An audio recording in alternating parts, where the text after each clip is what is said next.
चूहे ने बिल्ली के पिछवाड़े में आग लगा दी। बिल्ला बिल्ली के प्यार में इतना पागल हो चुका है कि जैसे कुछ मालूम ही। बिल्ली को जाता देख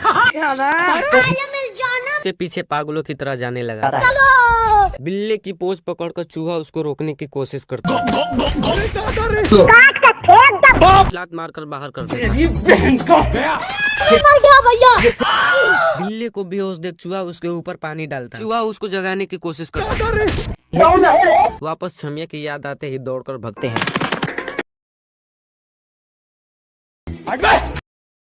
क्या मतलब रे?